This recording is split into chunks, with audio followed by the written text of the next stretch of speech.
Bible says mankind's first home was a garden paradise called Eden. God created Adam and Eve to tend the garden. He warned them never to eat from the tree of knowledge. One day, a serpent hissed a jealous message to Eve. If you eat the forbidden fruit, you will become as wise as your Creator.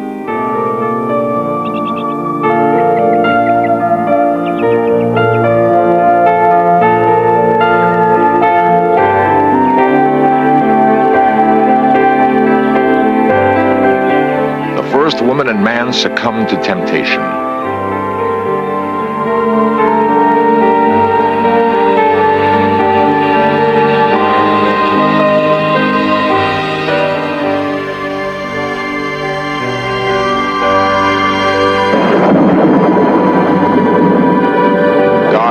His creations would next eat from the tree of life.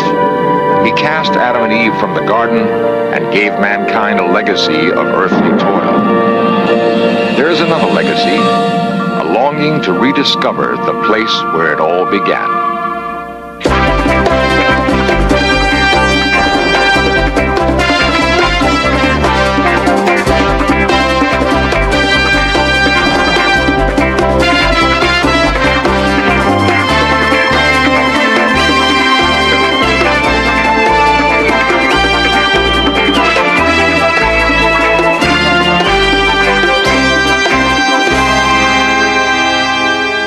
Far from the great cities of the ancient world lies a desert island. In the remote interior of the island, only sparse brush grows, and a great solitary tree. No water flows here, but the tree has existed as long as anyone remembers. The people who live on the island say it is the tree of life.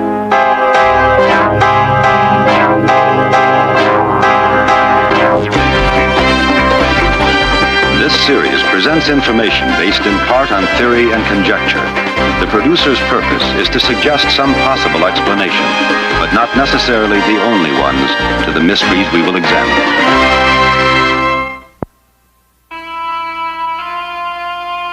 The dawn of civilization is thought to have occurred in that part of the world we now call the Middle East.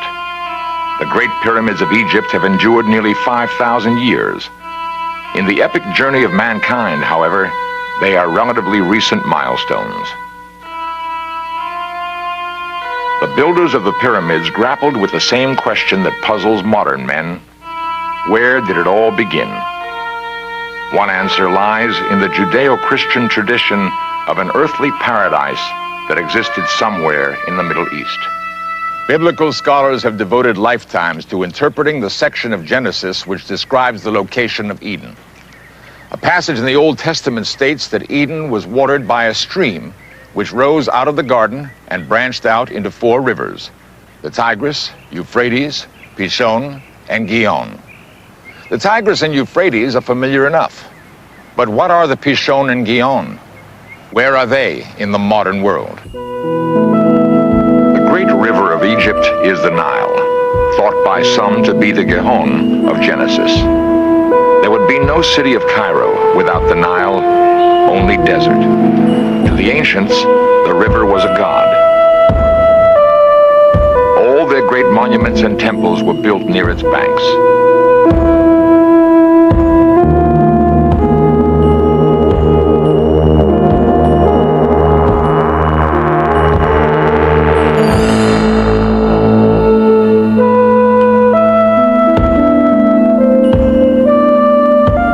The obelisk at Karnak took nearly a decade to quarry, transport, and erect. The holiest of monuments here was not stone, however. It was the sacred pool, symbol of life in the desert. Water is a recurrent theme in all accounts of mankind's beginnings. If we assume that the Nile is the western boundary of the search for Eden, it is to the rising sun that we must look for clues to the location of the 4th river.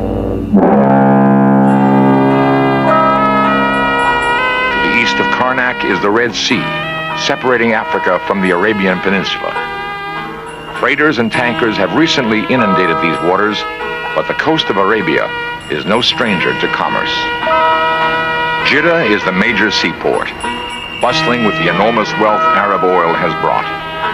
Modern office buildings are rising from the arid soil, rapidly crowding out the ramshackle structures of an earlier, quieter time.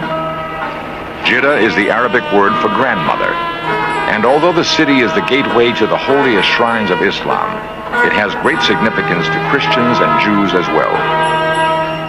A rubble-strewn plot of ground is all that remains of a great Christian shrine destroyed by Muslim zealots in 1928. The shrine marked the legendary tomb of Eve, grandmother of humanity. The burden of their fall from grace weighed heavily on Adam and Eve. Tradition has it they separated when they were cast out from Eden. Eve made her way across the desert to the place that is her namesake, Jeddah. There, she died. Of all the modern Arab states, Arabia clings most tenaciously to its past. It is the land of Muhammad, and long before him, the great Jewish king Solomon mined gold here. Legends are not easily dismissed in a place with such a rich history. Arabia is a land of seeming contradictions. Gasoline is virtually free, but water is sold for 25 cents a glass. Part of the price, perhaps, for Eve's temptation.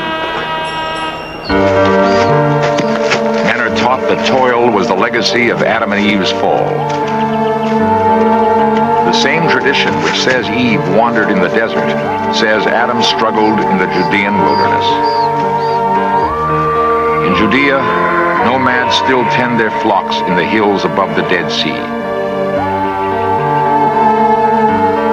Beyond the wilderness is Jerusalem, where the old ways are honored as they are in Jeddah.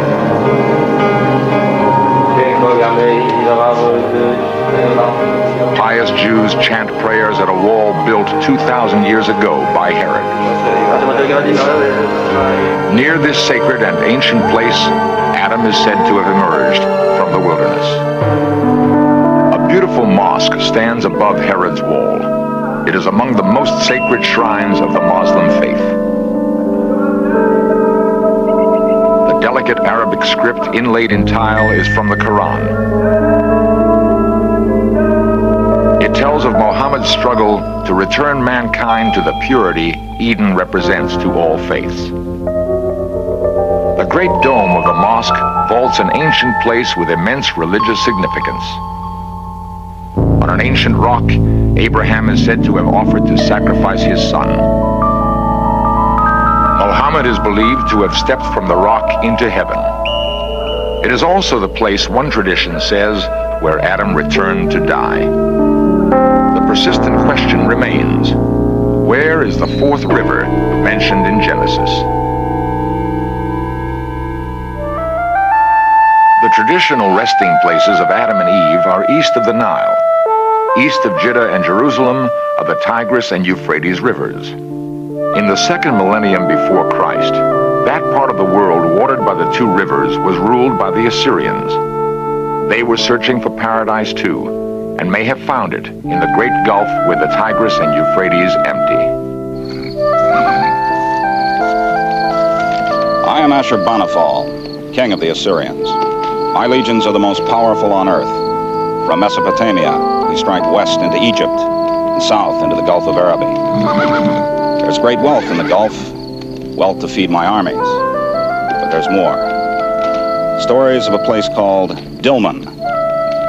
It's said that no one dies there, and the natives pluck pearls from the ocean like dates from a palm.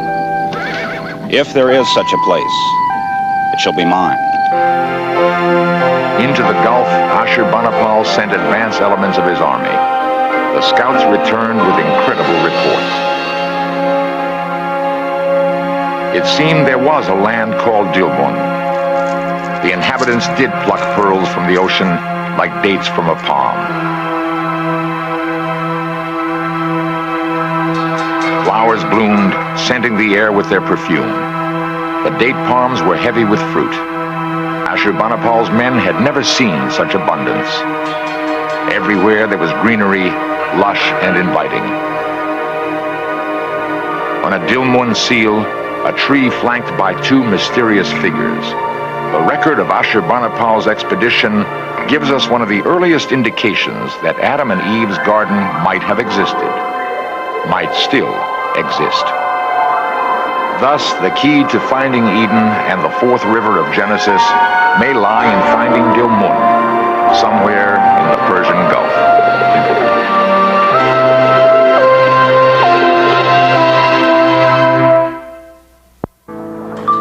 To understand the Middle East, one must study the sea. Long before the ancient Phoenicians were probing the Mediterranean from their harbors in modern-day Lebanon, the great ocean gulf separating Arabia from Persia was already alive with commerce. The same tools and techniques that built ancient sailing ships are still in use today. Nautical craftsmanship has been handed down through 100 generations. With little more than a saw and their memories, these men build the sturdy boats that sail the Gulf. From Arabia in the west come ships laden with date wine and spun cotton. From Persian cities in the east, the ships return with exotic vegetables and spices from India.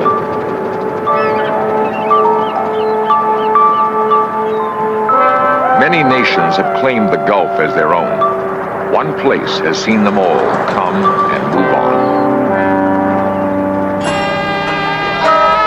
Bahrain is a small island off the east coast of Arabia. Its people have enjoyed an influence far beyond their numbers or the size of their homeland. Through Bahrain's seaport at Manama City flows the wealth of the Gulf.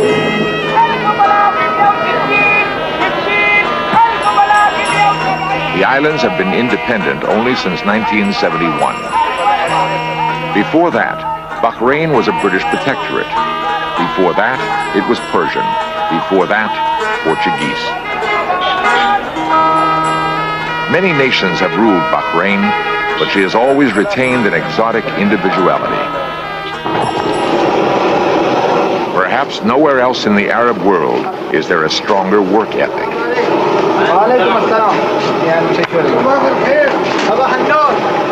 The day begins early. By noon, it is too hot to work.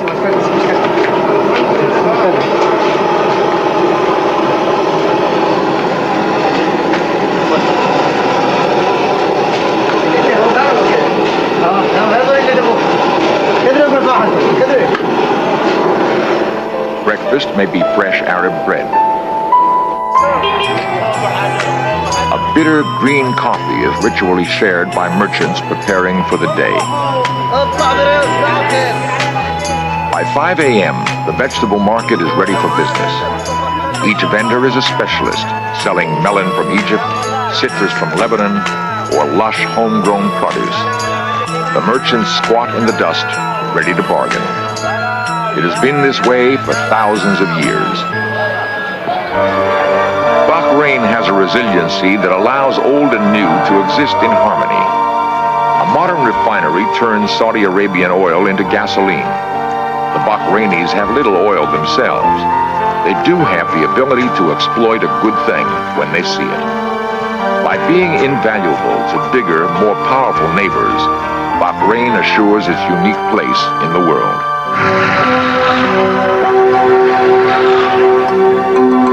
The pulse of the Gulf may well be the rush of oil through pipelines, but oil plays no part in Genesis. Water is the fluid of Eden, nectar of the desert.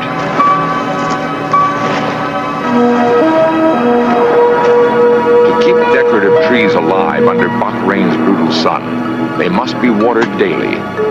Water is Bahrain's secret.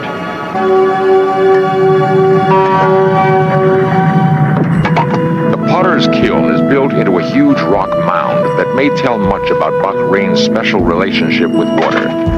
There are dozens of the large mounds on the island.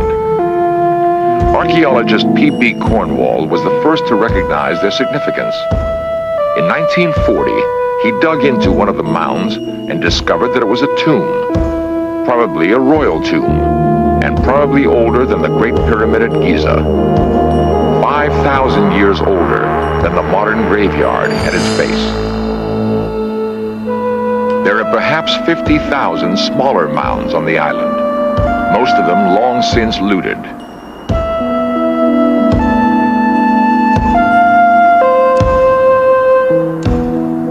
They tell us that the ancient population of Bahrain was large and affluent, rich enough to accord death a status surpassed only by the pharaohs of Egypt. And they place this lost civilization in the same millennium as the Assyrian domination of the north. When King Ashurbanipal sent his men to find Dilmun, they returned with reports of a civilization that defied death.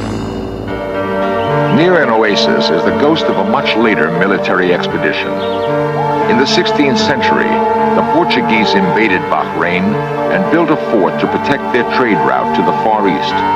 Without realizing it, the invaders were building on the ruins of a civilization that had dominated the same trade routes long before their Portuguese ancestors had ever put to sea. The first major excavation of the site was begun in 1953 by Professor Geoffrey Bibby.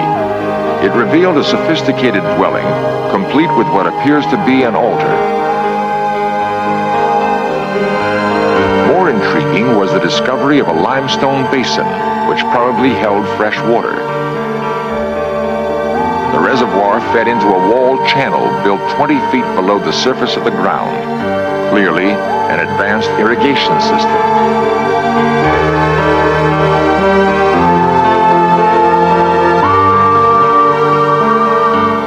The underground water supply could be tapped from well-like chimneys constructed along the course of the channel. Bibby thought they probably served the additional function of allowing silt deposits to be removed from the waterway. Dozens of the stone chimneys appear in the desert at intervals of about 100 yards. Fresh water remains abundant elsewhere on the island, welling up from the ground to fill natural rock basins. Bahrain is surrounded by the salt waters of the Gulf. The sea is absorbed into the limestone bedrock of the island and percolates upward in a natural filtration process. The result is the most wonderful of all things in the desert, a miracle, an oasis. If we are to believe Genesis, then Adam and Eve must have frolicked in just such a place.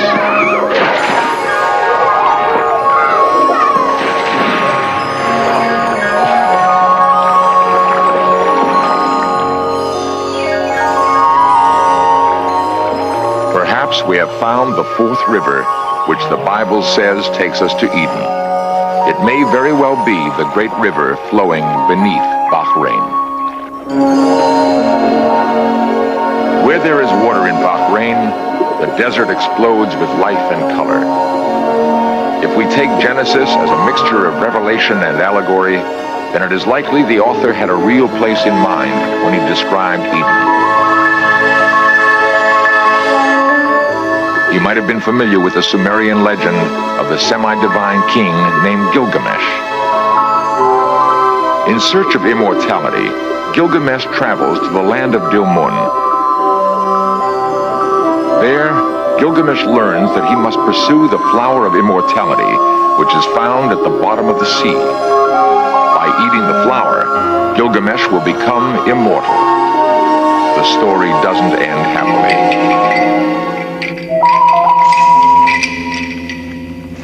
A serpent appears, steals the flower, and eats it. Man's old adversary once again robs him of everlasting life. The biblical similarities are obvious. There is more, however. The flower of immortality at the bottom of the sea could be a figure of speech for the pearls Bahrain is famous for. The ancient inhabitants of Bahrain had a peculiar custom. In their burial mounds, they placed a basket. Inside the basket, they placed a snake and a symbolic pearl. On Bahrain, as in Genesis, the garden gives way to desert. Few creatures willingly leave the oasis to take their chances in the wilderness just beyond the last blade of grass. Adam and Eve had a choice.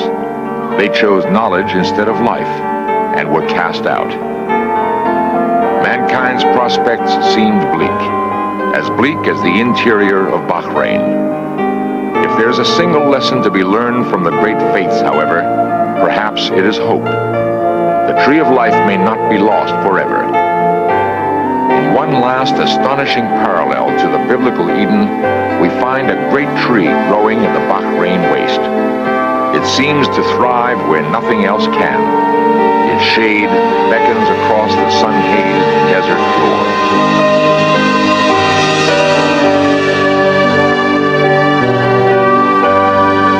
Few of the people who live on this island have ever heard of the Garden of Eden, yet they call this the Tree of Life. If we never again achieve the garden, it will certainly not be because we lost our way in our dreams.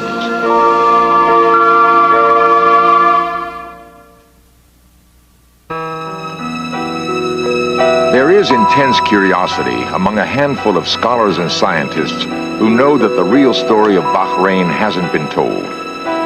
Money for archaeological work is always scarce, and what there is of it is more likely to be spent on glamour digs in Egypt. Those who work here do so out of deep commitment. Piecing together a lost civilization is not as easy as piecing together a pot. Time may be running out. Saudi Arabia plans to build a causeway from the mainland to Bahrain. It will cut through thousands of Dilmun burial mounds. It would be tragic to lose the Garden of Eden a second time.